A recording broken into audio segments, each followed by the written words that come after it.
The workshop smelled faintly of ozone and metal dust, the air humming with the low vibration of field generators idling in standby. Light from the overhead plasma lamps reflected in sharp glints off the armored plates scattered across the bench, some burnished to mirror sheen, others scarred from battle. Captain Eli Varin had always imagined alien royalty surrounded by silks and servants, not cables, grease, and the muffled hiss of calibration drones. Yet here she was, the Queen of Velara herself, standing before him in half-fastened armor, holding still with the quiet patience of someone used to commanding galaxies. Her skin, a smooth cobalt sheen that seemed to drink the light, contrasted sharply against the gleam of silver plating he was trying to reattach. "Hold still," he murmured, adjusting the clasp beneath her collarbone. The magnetic locks were delicate. One wrong angle and he'd short the entire chest unit. "I am holding still," she replied, her tone edged with amusement, then softer, almost teasing. "Careful. That area's sensitive." He froze, fingers mid-motion. The hum of the room suddenly felt louder, his pulse even louder than that. I just meant the clasp," he stammered. Her expression didn't change, but the corner of her lips curved slightly upward. "So did I," she said. Eli had faced plasma storms, insurgent fleets, and one particularly humorless admiral, but nothing prepared him for a queen who weaponized understatement. She turned her head slightly, meeting his eyes with a calm that was anything but. "Do human engineers always fluster this easily?" "Only when they're fixing explosive armor," he shot back, regaining some composure. She tilted her head, silver crown catching the light. "It's not the armor that's explosive, Captain Varin. It's your proximity." Her name was Sereth of Velara, Empress by birthright of the Aurelian system, conqueror of 8 worlds, and apparently a fan of verbal precision. The first human to ever stand this close to her without a ceremonial guard or a diplomatic barrier. Eli felt the weight of centuries of separation between their species pressing in. She'd agreed to this joint project, a fusion of human, adaptive alloys and Veyran harmonic, plating to demonstrate trust. The irony wasn't lost on him that he'd spent more time within reach of her heart, reactor than any ambassador ever had. "Almost done," he said, forcing focus back to the task. The chest plate clicked into place with a clean magnetic seal, followed by a soft pulse of blue light that ran down her torso as systems activated. "Functional integrity restored," her AI assistant reported from the terminal. Sarath gave a slow nod. "Excellent. Now I can wage diplomacy properly armored." He chuckled under his breath. "Diplomacy? You call last night's council a debate?" On Velara, Captain, words are sharper than blades. You humans should appreciate that. He turned to the terminal, running diagnostics. "Oh, we do. We just tend to use both." Her eyes, a luminous silver that seemed to shift with emotion, lingered on him for a moment too long. "Yes," she murmured. "That much I have learned." The room fell quiet except for the faint hum of cooling circuits. Beyond the reinforced glass wall, twin suns cast slanted light into the hangar bay, illuminating rows of ships that looked like living sculptures. Eli glanced at her again, taking in the faint glow of her armor's runes as they adjusted to her body temperature. Every curve of the suit was designed, not just for defense, but to resonate with her bioelectric field, a living exoskin, linked directly to her pulse. He swallowed.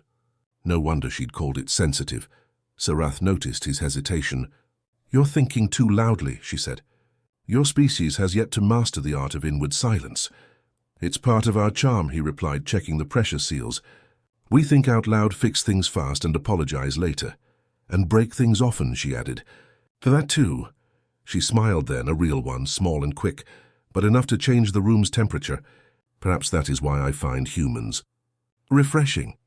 He wasn't sure if it was a compliment or a diplomatic statement, but the warmth in her tone made it hard to care. She flexed her shoulders, and the armor responded like living metal, adapting perfectly to her movement. "You've done well," she said. "Your design surpasses even my engineer's expectations." "You flatter easily," he said. "No," she replied, voice soft. "I reward effort honestly. That is rarer among your kind, is it not?" He started to respond, but the workshop door slid open with a low hiss. A tall figure, Commander Tarrell, one of her guards, entered, bowing slightly. "Your Majesty, the Fleet Council requests your presence." They await confirmation of the joint deployment schedule. Serath's posture straightened instantly, all warmth replaced by imperial poise. Tell them I will arrive shortly. When the guard left, she turned back to Eli.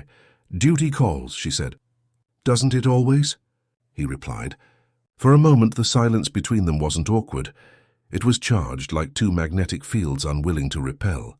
Then she turned and walked toward the exit, her armor's light trailing faint reflections across the metallic floor. Just before the doors opened, she glanced over her shoulder. Captain Varren, she said. Yes, Your Majesty. Next time, she murmured.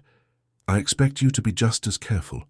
When she was gone, Eli exhaled the breath he didn't realize he'd been holding. He ran a hand through his hair, half laughing, half sighing. Careful, he muttered. Right. His reflection in the polished steel wall looked back at him, equal parts soldier and idiot. But beneath the embarrassment was something else, a spark of fascination that felt dangerously like admiration. He turned back to the armor bench, where one of the discarded plating pieces still glowed faintly. The runes along its surface pulsed once before dimming, as though echoing her heartbeat. You really are trouble, he whispered to the empty room. Later that night, as he walked the outer corridors of the Veyran flagship, the stars outside seemed unnaturally close. He found himself thinking of her, how her tone had shifted mid-sentence, how her command hid something almost human beneath it. He wondered if that same tension ran through her empire, between dominance and curiosity, law and longing.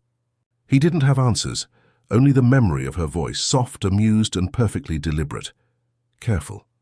The word played over in his mind like a melody he couldn't forget. When his communicator chimed, he half expected her name to appear. Instead, it was the Admiral's briefing notification. He sighed, tapping accept. Duty before sentiment. Still, when he glanced at the stars again, he caught himself smiling. Unbeknownst to him, in her private chambers, Serath was also staring at the same stars. Her armor rested beside her like a second skin, still faintly glowing from his repairs. Her AI assistant hovered silently nearby. You are unsettled, it said. Am I? She murmured.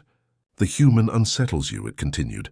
She regarded the reflection in her mirror, herself regal and perfect, yet with eyes that betrayed a flicker of warmth. Perhaps, she admitted. Or perhaps he reminds me what it means to be fragile. Outside, the twin suns dimmed behind the horizon, their light folding into shadow. And somewhere between the pulse of machines and the stillness of starlight, two minds, one human, one alien, drifted closer without ever meaning to.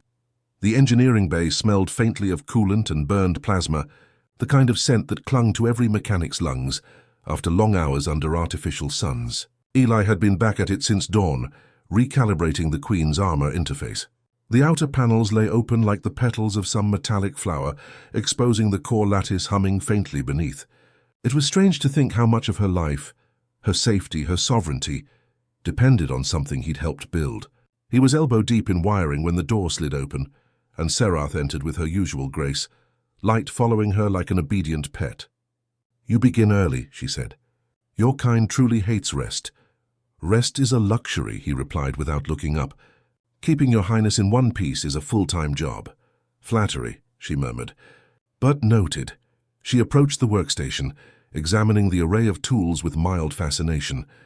Your methods are improvisational, she said. A compliment. An observation, she replied, pausing beside him. The gleam of her armor reflected against his visor. Our engineers follow the code of precision. Every motion calculated, every outcome mapped. You, however, work like someone dancing on the edge of instinct. It's not a dance, he said, tightening a coupling. It's more like survival. Humans learn to adapt before the universe decides to notice them. She tilted her head, silver hair slipping across her shoulder. Adaptation as defiance, she mused. I wonder what kind of species finds comfort in uncertainty. He risked a glance at her. One that's used to being underestimated. That earned him a small, rare smile. Then perhaps we share more than I thought. The hum of the plasma torch filled the silence as he welded the final seal. She watched his movements with intent curiosity, occasionally offering a data reading or status update. You move like someone who's been in battle, she observed. You can tell that from how I solder. No, from how you breathe. He paused, lowering the torch. There's to be combat engineer, To Arcadia Front. The siege that lasted 12 cycles, she said. Your kind called it unwinnable. We called it survival, he corrected. Same thing in the end. She nodded, expression unreadable. You fought without resonance, without neural synchronization. Just instinct and machinery. And bad coffee, he added dryly. Yet you endured. That's what we do. The silence that followed wasn't awkward. It was respect given form. Try the new calibrations, he said. Your armor's pulse regulator should now respond faster to feedback. She stepped into the fitting zone, raising her arms as the segmented plating folded back into place, magnetically aligning with soft chimes. He worked carefully, fingers grazing the smooth metal near her shoulders, securing the clasps one by one. When he reached the upper chest plate, she inhaled softly, a sound almost imperceptible but enough to make him pause. Too tight, he asked. No, she said, voice quiet. Just sensitive. The same word as before, but this time her tone carried no teasing, only truth. The armor sealed with a faint hum, locking against her pulse signature. He stepped back, heart hammering. All secure, he said. You're ready for anything. Anything? She repeated, looking at him. That is a dangerous promise, Captain. Before he could reply, the workshop lights dimmed suddenly, alarms flickering across the display panels. He moved fast, checking readings. Power surge? No, she said, her tone instantly sharp. Not from within. A distant tremor rippled through the hull, faint but deliberate. He pulled up the defense grid readout. Unidentified energy spike mid-atmosphere. It's targeted. Assassins, she said. They move faster than I expected. Her words were calm, but her armor flared, energy veins lighting up along her arms. Stay behind me. Not a chance, he said, grabbing his sidearm. I built that suit, remember? You'll need me to keep it from overloading. She gave him a look that could have frozen fire but didn't argue. Moments later, the outer doors burst open. 3 figures in obsidian armor stormed through, energy blades igniting. Sarath moved first, fluid and lethal, every motion amplified by the living metal that hugged her form. Eli stayed close, using pulse fire to intercept stray attacks. One assailant lunged. She countered with a single twist, the sound of breaking metal echoing through the chamber. Another turned his blade toward Eli, but she intercepted, the strike glancing off her forearm guard. The force sent a surge through her suit, too much, too fast. She stumbled, light flaring dangerously along her chest plate. Power feedback, Eli shouted. You're overloading! Without hesitation, he dove forward, tearing open a service panel at her side, rerouting the surge manually through his wrist tool. The jolt hit like lightning. Pain lanced up his arm, but the overload subsided. The last attacker hesitated, realizing the advantage had vanished, then fell beneath Sarath's blade. When the silence settled, the room smelled of scorched ozone and blood. Eli dropped to one knee, panting. Sparks danced around his wrist where the tool had fused. Sarath turned toward him, armor still humming faintly. You're injured, she said. Comes with the job, he muttered. She knelt beside him, her fingers brushing his burned wrist. A faint glow spread from her touch, cool and soothing. You shouldn't have intervened, she said quietly. If your suit had failed, you'd be dead, he finished. I'll take the odds. For a long moment she said nothing. Then softly, You're impossible. He grinned weakly. So I've been told. Later the assassins' bodies were removed, and the repair drones began patching the walls. She stood at the viewport watching the twin suns rise. This will not be the last attempt, she said. Someone fears what this alliance represents. He approached, cradling his bandaged wrist. Fear means we're doing something right. She turned, eyes luminous in the morning light. You risked your life for me, Captain. Why? He hesitated. Because you're the only one trying to make this work. And because... He stopped himself. Because it felt like the right thing. You humans and your instincts, she said softly. Perhaps they are stronger than logic. He smiled faintly. We improvise, remember? Her gaze lingered on him. Something unspoken flickering there, curiosity, maybe admiration, maybe more. Then keep improvising, she said. You make survival look like art. That night, the palace held a memorial for the fallen guards. The air was heavy with reverence, each note of the ceremony a harmony of grief. As the rituals ended, she found him again, standing near the observation deck. You still believe in your humor, she said. Even after today. Keeps me alive, he replied. And maybe keeps you sane. Do you think I am not? She asked, a trace of amusement returning. I think you're more human than you let yourself admit. She considered that, the faintest smile touching her lips. And I think you are more alien than you know. The words hung between them like a shared secret. The stars outside shimmered, their light refracted through the glass. In that moment, neither of them felt like representatives of rival species. Just two souls caught between duty and something far older. When she finally turned to leave, she paused at the door. Captain Varren, she said softly, next time when I tell you to be careful, listen. He watched her go, then looked down at his wrist, still faintly glowing from her healing touch. I was careful, he murmured, just not careful enough. Outside, the first hints of night spread across the twin moons, and the hum of the world seemed to echo her voice, quiet, steady, and alive. The shipyards of Velara orbited above the blue gas giant like rings of liquid metal, each one a cathedral of industry. From his vantage point on the observation gantry, Eli could see the lattice of docked cruisers stretching toward the horizon, their hulls glittering with reflective shielding. Below him, engineers moved like ants, aligning energy conduits and calibrating harmonic drives. But his attention wasn't on the view. It was on the figure standing a few meters away, framed by the pale glow of the hangar lights. Queen Serath looked as if she had been carved from the very light around her, silver crown catching reflections, armor now burnished from recent battle, her expression unreadable. You repaired the damage quickly, she said, voice measured. Even the council expected longer downtime. He shrugged. Humans fix things faster than they break most days, sometimes. Sometimes, she repeated, and there was something soft in the word. You defy our models, Captain Varren. Even my advisors cannot predict you. He smiled faintly. I like to think unpredictability is my best diplomatic skill. Perhaps, she said, walking closer. The sound of her armored boots on the metal deck echoed like slow thunder. Or perhaps unpredictability is simply your kind's shield against despair. He frowned. You think we laugh because we're afraid? Do you not?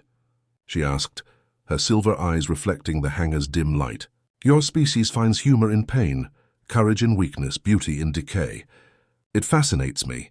To build meaning from entropy, that is the most human thing of all. He studied her, unsure whether she was insulting or admiring them. Entropy's all we've got, he said at last. So we make art out of it. She regarded him for a long moment, then turned her gaze back to the stars. Perhaps, she said softly, that is why the universe listens to you. A signal alert broke the moment. The holoconsole flickered to life beside them, displaying tactical data, red markers across the Dominion's border systems. Rebel splinter fleet, Eli muttered, scanning the readings. Coordinates, Valerian belt, outer orbit. That's close. Too close, Serath said. They mean to strike the shipyards. She looked at him, calm but decisive. Prepare the harmonic arrays.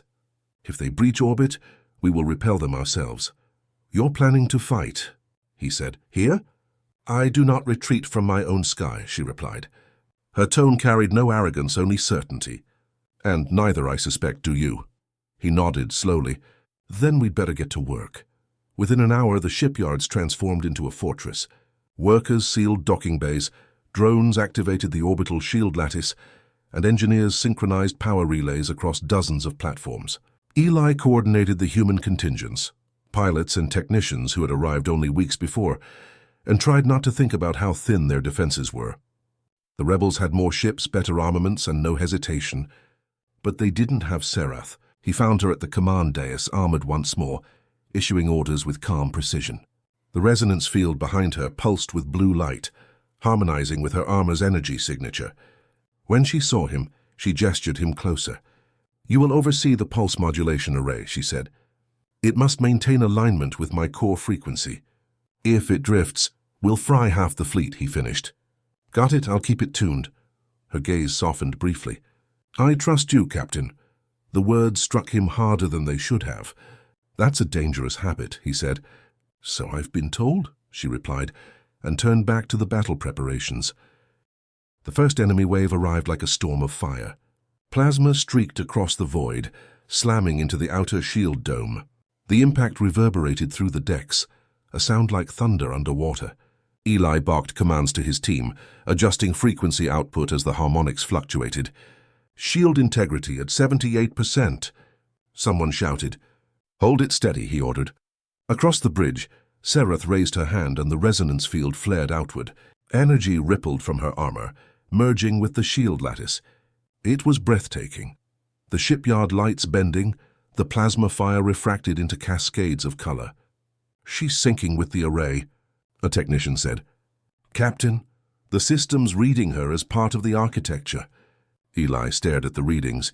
"She's not just controlling it, she's becoming it."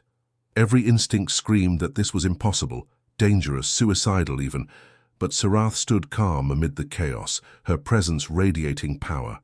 "This is what I was made for," she said quietly, her voice resonating through the comms. "Not to rule, but to balance." Eli adjusted the modulation dials, sweat dripping down his temples. "You're drawing too much current. You'll overload your neural links. Then you must catch me when I fall," she said. "Can you do that, Captain?" He cursed under his breath. "Always." As the next wave hit, he matched her harmonic frequency manually, stabilizing the system by feel rather than math. The control board burned his palms, but the resonance held. For a moment, the battlefield became light, pure, unbroken, and vast. The enemy ships scattered, their targeting systems scrambled by the cascading harmonics. "They're retreating!" someone shouted. "We did it!" "No," Eli said, watching the readout spike again. She did. He turned toward her and froze. The light around her was flickering erratically, too intense. The resonance had gone unstable. "Sereth!" he shouted. She didn't respond. Her armor pulsed violently, threads of energy cracking across her form. "She's overloading," one technician said. Eli didn't think, he just moved. He reached the dais, ripping off his gloves and grabbing the neural conduit feed.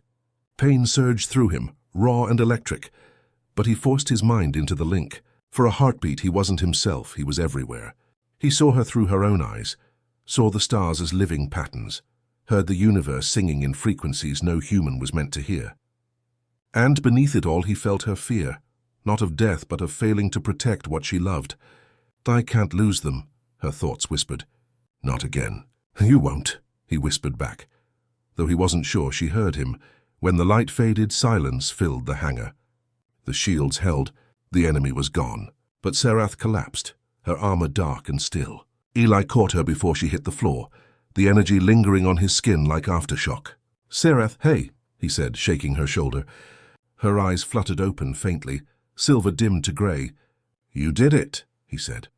"We're safe," she blinked slowly. "We," she echoed. "Not I." He smiled, voice cracking. "Guess I'm rubbing off on you." Her lips curved faintly before her eyes closed again.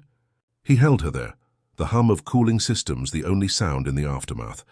She awoke hours later in the medbay, surrounded by holographic monitors. Eli sat nearby, arm bandaged from the neural feedback burns. "You should be resting," she said softly. "You first," he countered. She smiled faintly. "You risked your life again." "You said catch you when you fall," he said. "I took it literally." Her gaze lingered on him.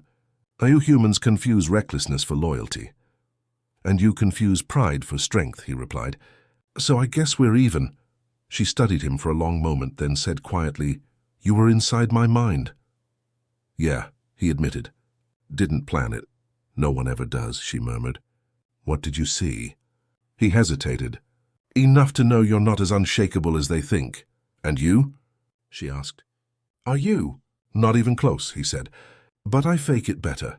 The medbay lights dimmed to a softer glow. For once, the silence between them wasn't filled with tension or duty.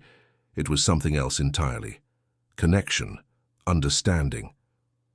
"You said humans make art from entropy," he said. "Maybe that's what this alliance is. A work of chaos," she said. "Held together by accident. Or by choice," he said. Her eyes met his, and for a long moment neither spoke. The hum of the ship seemed to slow, as if listening. Finally she said, "Rest, Captain. Tomorrow we rebuild." "Together?" he asked. "Together," she replied. And for the first time, the words sounded less like diplomacy and more like a promise. The following morning dawned beneath twin suns that cast their amber light across the shipyard's fractured decks. Repairs had begun before the night ended, humans and Veri working side by side, their motions synchronized not by command, but necessity. The smell of coolant, ozone, and molten alloy filled the air. For the first time, the harmony between their species felt less symbolic and more real. Eli stood atop a scaffolding platform, overlooking the workers, his arm still wrapped in thin gauze that pulsed faintly from residual neural feedback. Below, drones ferried armor plating while sparks fell like glowing rain. He felt the throb in his wrist, a reminder that part of him still resonated with her, a connection that neither of them fully understood, but both could feel humming beneath their skin. Behind him he heard her voice, quiet, measured, unmistakable.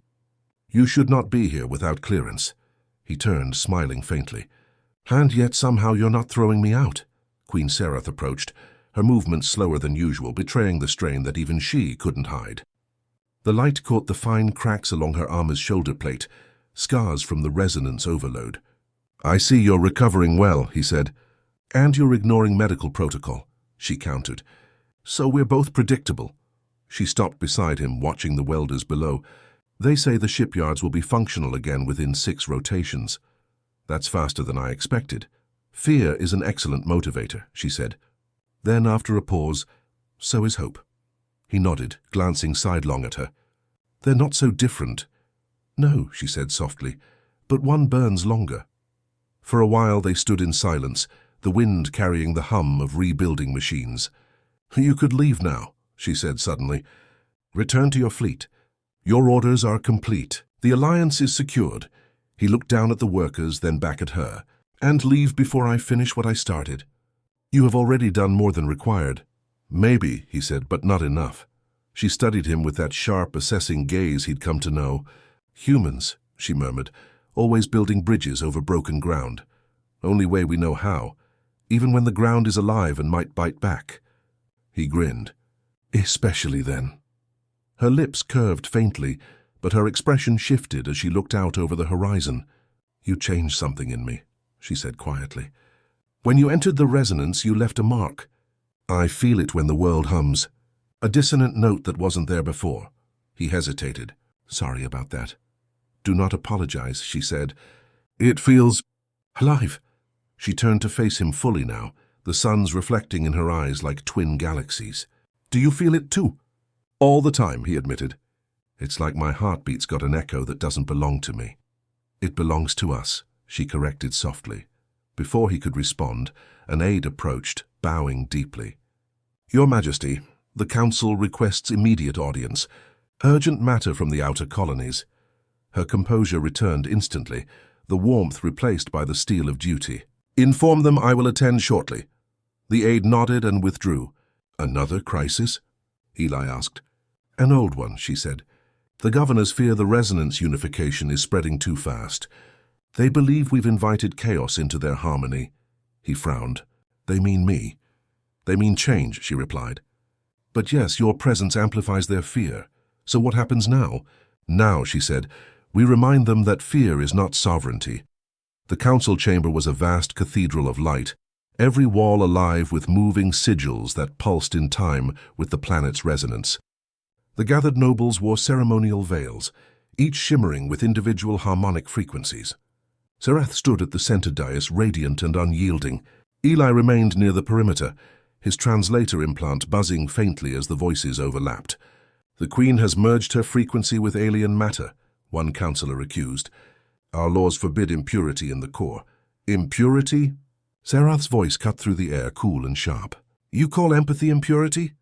You risk destabilization of the entire Dominion." Another cried.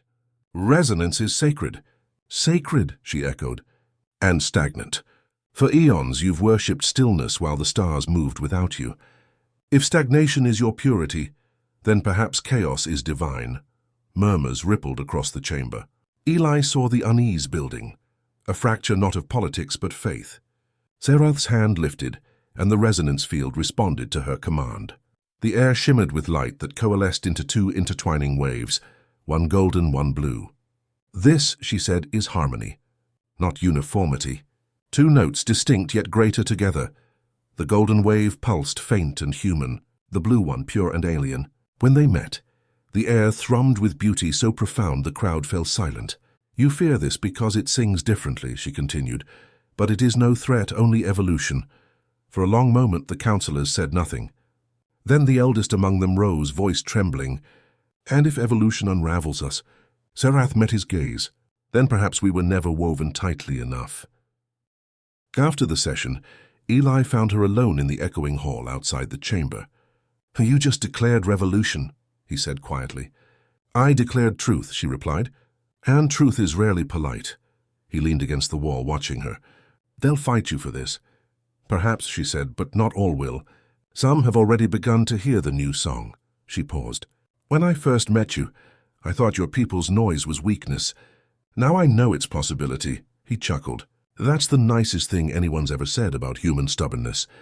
"Do not let it go to your head," she said. But the warmth in her voice betrayed her smile. Days passed, tension rising through the Dominion like a storm waiting to break.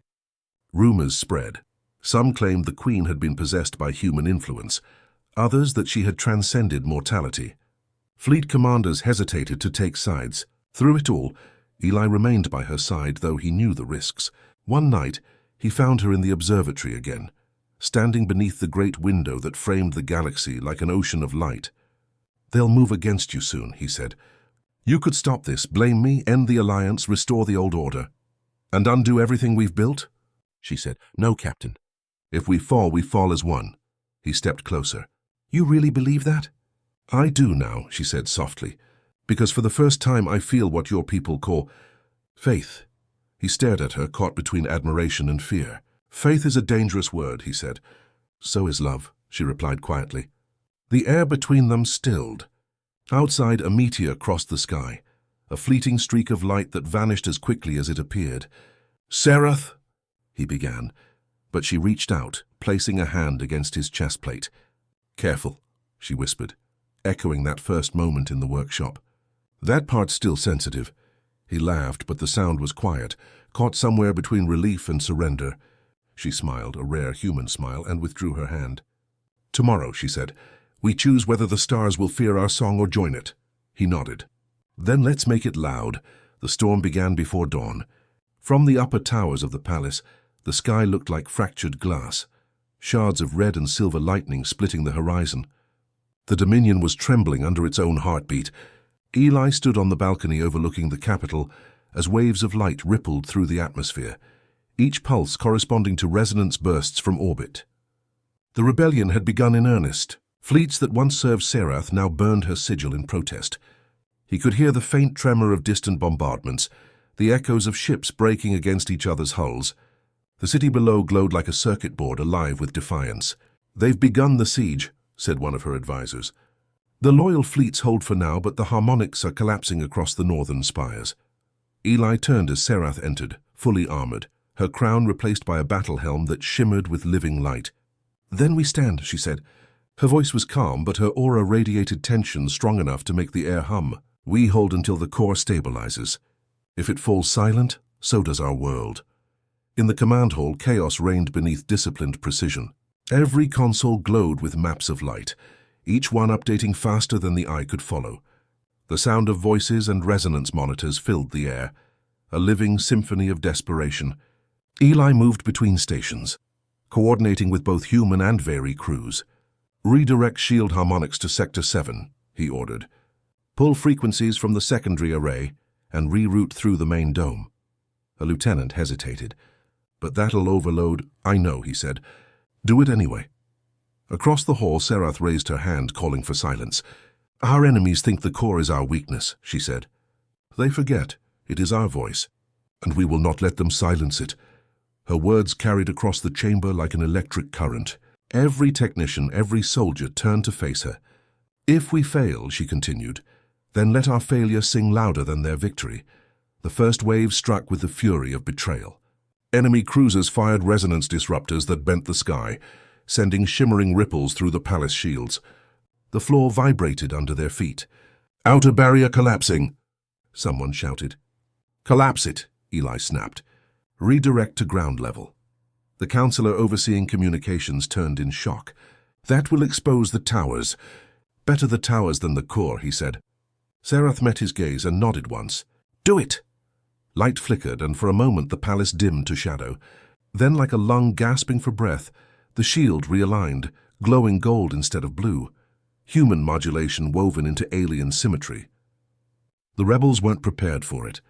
Their disruptor pulses scattered like dust against the new frequency. You changed the resonance curve, Serath said. Improvised, he replied, half smiling. Your favorite human trait. But victory was fleeting. A deeper tremor shook the ground, the core itself convulsing beneath the palace. Warning lights flared crimson. The overload's back, Eli shouted. They're trying to collapse the harmonic lattice from orbit. Then we take it offline, she said. Manually, he blinked. You mean enter the core chamber during active resonance? That's suicide. Only if you go alone, she said. And you won't. Before he could protest, she was already moving, her stride purposeful and impossibly graceful even through the quake. He followed, heart pounding through corridors alive with energy. The walls pulsed with light, the same rhythm that linked their minds since the battle at the shipyards. You feel it too, she said without turning. The pull. Yeah, he said. Like it's calling us. It is, she said softly. The core remembers its makers and its saviors. The chamber was chaos incarnate. The great crystalline sphere at its center spun wildly, its light fractured into chaotic waves. Every color of the spectrum spilled through the air like liquid fire. The energy was tearing itself apart. We're too late, he said. No, she said. It's listening. She stepped forward, ignoring the static tearing at her armor. It hears us, Eli. It wants balance. It'll kill you, he said. It already tried once. She turned back, her expression calm but fierce. Then help me remind it what harmony feels like. He joined her at the dais, hands moving across control runes that burned at his touch. The neural connection flared between them again, stronger this time, deliberate. He felt her mind open to his, vast and luminous. Fear, strength, loneliness, all blending with his own stubborn hope. We guide it together, she said. You and I.